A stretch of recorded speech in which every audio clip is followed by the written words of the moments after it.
What's going on, everyone? Welcome to a Tuesday edition of Back Your Play with Q. I'm your host, as always, Rich Quinones. We are powered by our wonderful friends over at Play It Again Sports, 1450 Clements Bridge Road in Deptford, New Jersey, and fresh roasted coffee. Check out the show notes and the link below for your promo, 20% off your first purchase. I just put my order in as well. You can promo code Back Your Play and/or BYP20. And I know it's been 80 something degrees. It's been 90 down in Florida, where you also capture us on Sports Radio 1029 FM The Game. But guess what? I still like to drink my coffee. And with that, we welcome in our good friend, our NFL guru, insider host of Lloyd Vance's Insider Football 1029 FM The Game. Follow him on X at Lloyd Vance, our friend, the aforementioned Lloyd Vance. What's going on, brother? How you doing, Q? Glad to be with you. Always a pleasure, my friend. Appreciate it. As we kind of continue our look around the NFL, we go in the trenches division by division on BYP. We take a look at what I think is going to be a compelling AFC West entering the season. Obviously, we look at the Kansas City Chiefs, Super Bowl champs, back-to-back 11-6. If you looked at them prior to the season, sitting right around plus 600 to win it all. And listen, I look at this team. We know about the coaching staff. It's one of the best in the business. Their win total right now to win the AFC West, they're sitting at minus 200. So they are the clear-cut favorite. Their total is 11.5. So let's talk a little bit about Kansas City. Where are you at with them? Yeah, Q, that's an interesting number because last year they finished 11-6 during the regular season, and you saw some games where they lost. You know, a lot of people are chalking up W's, and these games are played on the field. Everybody's going to be getting up to play the Super Bowl champion. Now they're back-to-back. You know, they're even going to have that bullseye Warner back. And think about that game in Las Vegas. Nobody thought they'd lose. They lost to the Raiders in that game. So, you know, this team is still, the core is pretty much there, Q. They did trade L'Jarius Sneed to Tennessee. But for the most part, you're going to see the same group. They're trying to redo the receivers. They brought in Marquise Brown coming over from free agency. Last year, he was in Arizona. They also drafted in the first round Xavier Worthy, the fastest guy in the combine's history, running that 4.21. But, you know, the keys obviously are going to be the offensive line. Can Juana Mars continue to play well at that left tackle position? They're very good in the middle. You got Thuney, Creed Humphrey, Trey Smith, three of the best in the business. And then, obviously, yeah, Patrick Mahomes, the all-world quarterback, the great elixir to all. Travis Kelce, slow down a little bit, but he's still going to be around. And then Isaiah Pacheco. So, and defensively, they get Chris Jones under contract. He's at age 30. He'll be around for a number of years. Yeah, and I know they're dealing with some off-the-field issues as well. Listen, they're a veteran team. They're well coached. When you look at Nagy, when you look at Spags, and obviously Andy Reid, who's a Hall of Famer. Last year, points for 371, right around 21, which, again, if you really think about it, 15 of 32, kind of middle of the pack. But this is what happens, right? You know, think about it. They were 8-5 after that Bills lost. They ripped off 3 of 4, and then they kind of ran roughshod through the playoffs. Points against, averaging just a touch under 17, right around 16.9, 2 of 32 teams in the NFL.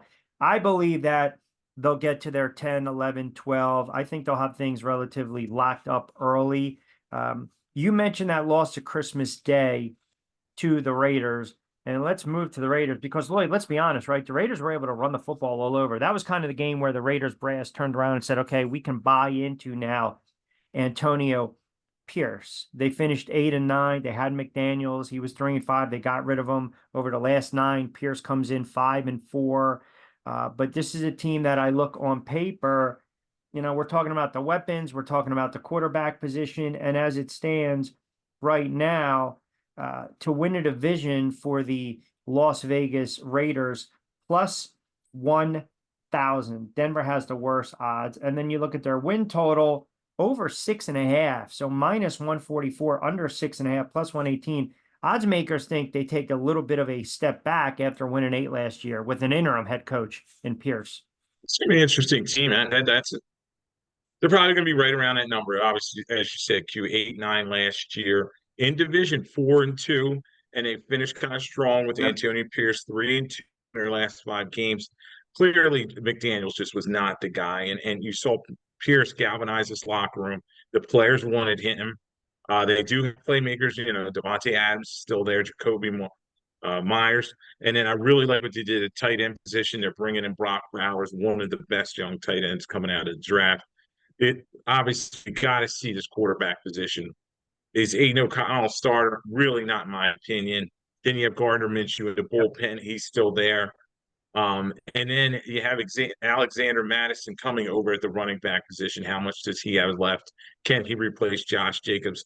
Obviously, defensively, you're going to build around Max Crosby and then go from there. So, interesting team. I think they will. If I gun to head, I'd say 7. They get to 7. So maybe they beat that 6.5, but it won't be by a lot. Interesting schedule. The Raiders are only on prime time one time in week 15. They're at Atlanta on Monday Night Football. They have their bye in week 10. Yep. Tough schedule, though. You got at Baltimore, you got 2 games at KC, you're at Cincinnati. So, it's going to be a tough sledding, I think, for the Raiders. But you know how the NFL is. They could squeak out some games and get over that 6.5. So it's going to be interesting to watch that all season. Their first 2 out of 3 games on the road against the Chargers, which we'll get into, and then on the road against Baltimore. Carolina is going to be a little better. Cleveland, Denver, Pittsburgh, the Rams are going to have an opportunity to at least be competitive going into that bye week, week 10. And then you look at the latter stages of their schedule. You mentioned that prime time against Atlanta, Jacksonville, New Orleans, the Chargers. I mean, it's kind of a mixed bag with their schedule. So, that's kind of where I'm at with them. I'd be hard pressed to believe that they win 7, 8 games like they did last year. Yeah, it's tough because that 6.5 number, they always put that half on their Q. You and I always talk about that, so that could factor in this situation. And yeah, I definitely could see them taking a step back from that 8 wins from last year, and then hopefully Antonio Pierce can stay the course because we know Mark Davis, he loves changing coaches. It's crazy sometimes with the Raiders. Yes. Well, that's the thing. I mean, you have to be pretty. I mean, think about it. You want stability with that franchise, right? And you want that head coach to kind of be able to get through a season or 2. I think he's got some wiggle room because, again, he's a young coach. And as the dogs are barking, I'm going to throw it to you for a second. I'm shutting the doors. Sure. We have to do on BYP, but we will get to the Denver Broncos. 8 of 9. Look, see, even the dog knows when we're talking about the Denver Broncos where they're at right now. So, give me your overall thoughts on Denver. I'll give you my thoughts. Go ahead. Sure. Q, the Broncos are an interesting team. Obviously, Sean Payton comes in there. He's in his second season. It did not work out with Russell Wilson. That had to be a divorce situation. Now Payton's going with Joe Lombardi as his offensive coordinator. They're bringing back Vance Joseph at the defensive coordinator. He did a pretty good job. Last year, the team gets sold. The Walton Penner Group comes in there. Now they're new owners. They got to 8-9 as well. So, much like the Raiders, you're like, okay, they got to that 8 mark, but how'd they really do it? Because down the stretch, Broncos were 3-3 in division, and they were only 2-3 in their last 5 games. Yeah. So you're going to see, can this team turn the corner? Obviously, when you're away from the camera, everybody's talking about Russ Wilson was the problem. Well, he's no longer there. They're paying him $39 million to go away, to go to Pittsburgh, and we're going to see, is there enough firepower on this team? You're talking about a quarterback position. Is it going to be Jarrett Stidham? Is it going to be Ben DiNucci? Is it Zach Wilson's there as well? And then let's not forget they drafted Bo Nix at the 12th pick in the first round. So when I look at this roster, though, Q, it's devoid of a lot. They do have some older receivers there like Courtland Sutton, Tim Patrick. You wonder what these guys have left. And then their offensive line is very beat up. So defensively, even they took a step back last year. They allowed over 400 points last year, 24.3 points per game. They do have some playmakers there like Patrick Surtain II, but how happy is he there? I'm hearing that he could be possibly moved. So a lot of moving parts there. This is one of those teams that may have to go down real low before they get better. Plus 1,400 to win the division. Again, the largest odds, if you will, by miles in that division, and a couple teams in the AFC. Their win total right now sitting at 5.5. I think they go under. I don't like the makeup of the coaching staff at all. You mentioned their defense was horrible, 413 points. They couldn't score last year at all. Bo Nix, here's a team that their QB coach is Davis Webb. We know Sean Payton is very fickle and can be very anal and I guess demonstrative when it comes to the quarterback position. Davis Webb won't be calling those plays. It's going to be on Sean Payton. Bo Nix, I think, is going to struggle a little bit. They have a strong special teams with Westhoff, but again, I just don't. They're void of talent. I think they're in for a long season. I have them pegged as the worst team in the AFC West. And then, again, the Chargers, 5-12, right? I mean, think about this. You get rid of Brandon Staley. We've been screaming about it for the last several years. They bring in Harbaugh, and a lot of people think Harbaugh right off the bat gives them +3 more wins. The Chargers are +300 to win the AFC West, and their win total as it sits is 8.5. I think people have been telling me for about a month, 2, 3, do not sleep on the Chargers. Listen, I love the quarterback.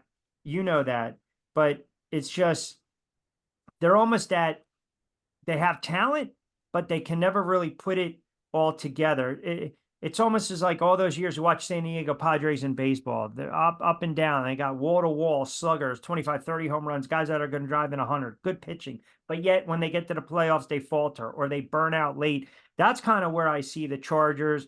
And listen, I think Harbaugh, is he good for +3 extra wins? They won 5. Plus the 3, can that get them to 6, 7, 8? I don't know. 8.5. Man, that 9 scares me. I'm going to steer clear of this squad right now. And one of the reasons too is they couldn't score, right? And they were very careless with the football. And I think a lot of it had to do with the head coach and at times his play calling. So where are you at right now? And by the way, they dropped 8 of 9 to close out the season. So Q, this is one of my bounce back teams. I think going into the 2024 season, I think that Chargers, they're trying to go with the Ravens West model. So they have Jim Harbaugh coming there, Yep. Greg Roman coming from the Ravens, Yep. Joe Hortz, the general manager, Yep. he's coming there. Jesse They're trying to Miata. bring that, they're trying to bring that toughness. They're trying to bring that Ravens style ball out west, and we'll see if that it's able to take, but receiver position, Q, it's kind of devoid. This is another team, they lose Keenan. Yep. He goes to the Bears. That was a big loss for them. They're counting on Lad McConkey. They drafted him out of Georgia. They just gave him a huge signing bonus, I think the largest for the round that he was selected in. They have Quentin Johnson there, Joshua Palmer. But, who are these guys? And offensive line, I do like them. They have Rashawn Slater there, Corey Lindsey at the center position, and also Zion Johnson, who was a high draft pick. So they have some building blocks up front. We're going to see if Hayden Hurst, the tight end position, can find the fountain of youth. Also, their first round draft pick, Joe Alt, they're going to try to build around him at the tackle position. He was first round pick coming out of Notre Dame, the highest rated probably offensive lineman. And he's going to try to keep Justin Herbert clean. Everybody know Herbert obviously can put up the eye-popping numbers, but he needs to finish games. And then defensively, they need to finish games as well.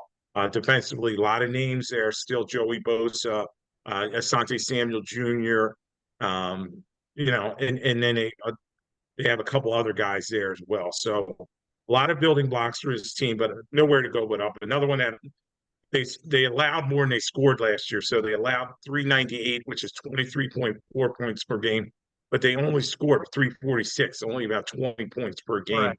And then they were 0-5 down stretch. So you can blame it on Staley. Hopefully Harbaugh's bringing that toughness in the door and his team can turn a corner. But their schedule is another one. I was looking at this queue.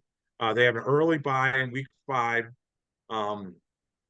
Then they're at Baltimore. They host Baltimore in week 12. That's going to be a tough game. At Kansas City, week 14 on Sunday Night Football. For the most part, I think the schedule's kind of favorable. So we're going to see who they are right out the gate week 1. they have Las Vegas, should be a winnable game. At Carolina, should be a winnable game. At Pittsburgh, we're going to see how that turns out. And then they have Kansas City in the bye. So, they go into that bye 1. with 3-4 wins. Everybody's going to be talking about this team as one of the turnaround. So, Harbaugh, he's bringing that swagger. Yeah, well, So, that's the thing, right? they're going to be fun. Where's the credit going to lie? Is it going to be with Harbaugh or the product of kind of winnable games early? And I mentioned their defensive coordinator. They brought in Jesse Minter, who was with Harbaugh in Michigan. Right. The other thing is they were 25.4 over the cap, 25.4 million over the salary cap, 2024. So one of the reasons, no more Keenan Allen, Williams with the Bills. Khalil Mack, you got to figure out what you're going to do with him and that salary going forward. Players are going to want to get paid 8.5. I think the only team that I believe will hit the total in wins in that division is going to be Kansas City. I just think Denver's in for a long season. They're going to struggle. Vegas and Denver are going to struggle because of the quarterbacks. Let's be honest. You got a rookie quarterback and you got a kid that, didn't turn the ball over much late last year for the Raiders. And then you got a very good quarterback with the Chargers, new head coach, but they're so sporadic and inconsistent. What we do know, the sun rises and sets. We also know Kansas City is one of the best coach teams in the NFL, and that happens when you have wall-to-wall great players, and i.e. a couple Hall of Famers. So I do like Kansas City winning that division. Now, granted, do I like them enough where I'm going to sit there and lay 200 to win back, 100? Not so much, but I'll probably play their win total. And look, if I had to pick a sleeper in that division for win totals, even though I just kind of told you I'm scared, out of Vegas, Denver, and the Chargers now have the head coach and they have a quarterback that can throw the ball. They've got weapons. So I would lean towards the Chargers, but the other two, I'm going to hammer the unders on Raiders and the Denver Broncos. I think the Broncos are going to stink. And I tend to agree with you. I think the City should win this division. I won't say easily, but they should at least do it by 2 games or so. And there's some things that are trepidation. You got to look at, the whole Rashee Rice situation. He's probably going to be suspended, and they have another player running their defensive lineman who's gotten in some off-season trouble. So Andy Reid, when you're winning back-to-back titles, there's complacency out there, and I'm sure he'll lean on Spagnuolo and Matt Nagy. He's got an established staff, as you've seen. These guys have been together a long time, so I expect them to hit that win total, as you said. And I will go with the Chargers as well to have that bounce back season to hit that number. But I do clearly agree with you that the Denver Broncos and the Raiders probably should both struggle, and this will probably be a 2-team race in this division. All right, so there's a look at the AFC West on this edition of BYP with Q. Rich Quinones here. We're powered by Play It Again Sports. As I mentioned, 1450 Clements Bridge Road, Deffern, New Jersey. Check them out online. Just plug in the New Jersey location. They buy used and new merchandise. They give you top dollar for it as well in good trade and value. And our good friends over at Fresh Roasted Coffee. Do not forget your first purchase, 20% off. Keep promo code Back Your Play BYP with Q, BYP20. That'll get you some savings as well. Lloyd Vance, you can catch him on Sports Radio 1029 FM The Game. Lloyd Vance's Insider Football back next week live, and he will run through the gamut, everything going on with the NFL. He'll be back later in the week with me. We'll continue our look around the league. We go in the trenches. We break down the divisions. Give him a follow on X at Lloyd Vance. Always, the dogs were barking on this Tuesday. Always appreciate a couple moments, my friend. We'll do it again soon. Great times, and training camp will be here before we know.